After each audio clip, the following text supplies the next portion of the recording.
देखिए यह किस चीज़ का फिगर है? पाचन अंग।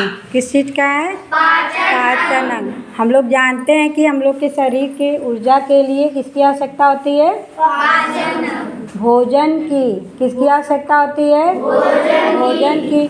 और जब भोजन हम लोग निगलते हैं तो उसके आगे का जो प्रोसेस होता है, जितने हमारे शरीर के जो पाचन अंग है उसको हम लोग के मुंह में निगलने के बाद से लेकर मल के रूप में बाहर निकालने तक की प्रक्रिया जितनी भी होती है वो सारा पाचन अंग के द्वारा होता है। किसके द्वारा होता है? पाचन अंग के द्वारा। ठीक है, तो ये जो है मुख है ना? ठीक है, मुख से हम लोग भोजन क्या करते हैं? ग्रहण करते हैं। ठीक है, तो मुख में भी हमारे अनेक प्रकार के लार में जो होते हैं ना, लार में अनेक प्रकार के एंजाइम होते हैं। ठीक है, तो हम जैसे ही अपने मुख में भोजन लेते हैं वहीं से शरीर जो हमारा है भोजन को पचाने का कार्य शुरू कर देता है। क्या करता है? भोजन को पचाने का कार्य शुरू कर देता है। ठीक है, हम लोग मुंह में निगले उसके बाद उसको खूब अच्छी तरह से उसको चबाना है। क्या करना है? चबाना है। अब मुख में भी चबाने की प्रक्रिया किसके किसके द्वारा होती है? मुख में दांत होते हैं। ठीक है, दांत होते हैं ना? दांत कितने होते हैं? 32 दांत होते हैं। 32 दांत में भी अनेक प्रकार के दांत होते हैं जो आगे की क्लास में आप लोग को बताएंगे। ठीक है, तो इसमें जो 32 प्रकार के दांत हैं उसके द्वारा हम भोजन को खूब चबाते हैं। चबा के और मुख में हम लोग के लार होता है, ये बताएं ना? स्लाइवा। तो उसमें अनेक प्रकार के एंजाइम होंगे तो हमारे जो भोजन को एकदम नरम और मुलायम बना देते हैं जिससे कि हम भोजन को आराम से निगल सके। तो निगलने के बाद भोजन क्या आता है? फिर मुख गुहा से सीधे ग्रास नली में आता है। कहाँ आता है? ग्रास नली। ठीक है, ग्रास नली के बाद भोजन फिर आता है यकृत में। कहाँ आता है? यकृत में। जो यकृत है ये, ठीक है, ये यकृत है। ठीक है, यकृत जो है हमारे शरीर की सबसे बड़ी ग्रंथि है। क्या है? सबसे बड़ी ग्रंथि है। शरीर की सबसे बड़ी ग्रंथि कौन है? यकृत। ठीक है, तो जो ये यकृत है यह चॉकलेट या गहरे भूरे रंग की होती है। क्या होती है? चॉकलेट या गहरे भूरे रंग की। ठीक है, और यह पित्त रस का स्राव करती है। किसका स्राव करती है? पित्त रस का निर्माण करती है। ठीक है, और ये रहा पित्ताशय। ये क्या है? पित्ताशय। ठीक है, यहाँ से भोजन फिर आता है अमाशय में। कहाँ आता है?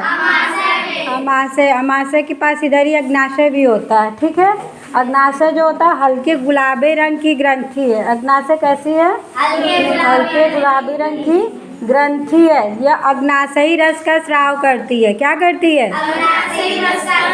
अग्नाशयी रस का स्राव करती है। फिर उसके बाद जो हमारा भोजन आता है छोटी आंत में आता है। ठीक है, तो छोटी आंत के द्वारा जितने पोषक तत्व हैं वो क्या करते हैं? स्रावित कर लिए जाते हैं। सबको सोख लेता है और शरीर के अन्य अंगों में पहुंचा देता है। किसका काम होता है? छोटी आंत का।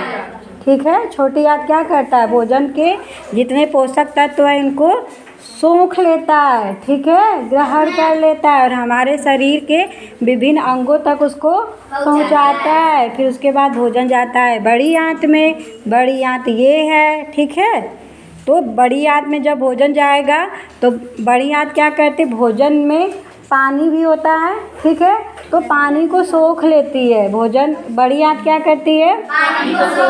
पानी को सोख लेती है। ठीक है, फिर पानी को सोखने के बाद फिर क्या करती है बड़ी आंत? उसको मलाशय में भेज देती है। मलाशय में फिर मल के रूप में हम गुदा द्वारा बाहर कर देते हैं। ठीक है, तो देखो जो ये पाचन अंग हैं ये हमारे शरीर की एक प्रकार की मशीन है। क्या है? मशीन है। इनको स्वस्थ रखना, ठीक है, और निरोगी रखना ये हमारा कर्तव्य है। इसके लिए हम लोग को क्या करना चाहिए? जितने भी भोजन है संतुलित आहार लेना चाहिए। क्या करना चाहिए? हाँ, जब हम लोग संतुलित आहार लेंगे तभी हमारे शरीर को फ़ायदा होगा। ठीक है, संतुलित आहार जब हम लोग हमारे शरीर को फ़ायदा होगा। ठीक है, और ये क्या है? कोलन। क्या है? कोलन। यहाँ पे ये अपेंडिक्स। क्या है? अपेंडिक्स। ठीक है, तो एक बार आप लोग फिर से देख लीजिए। ये हम लोग मुख के द्वारा भोजन को ग्रहण किए। ठीक है। यहाँ मुख गुहा में भोजन आया, भोजन को हम लोग चबाए, चबाने खाने के बाद एक ग्रास नली से होते हुए यकृत में, फिर आमाशय, छोटी आंत, बड़ी आंत, फिर मलाशय, फिर गुदा। गुदा के द्वारा फिर क्या आ जाएगा, बाहर आ जाएगा। ठीक है, तो ये हमारे शरीर के पाचन अंग का प्रोसेस है।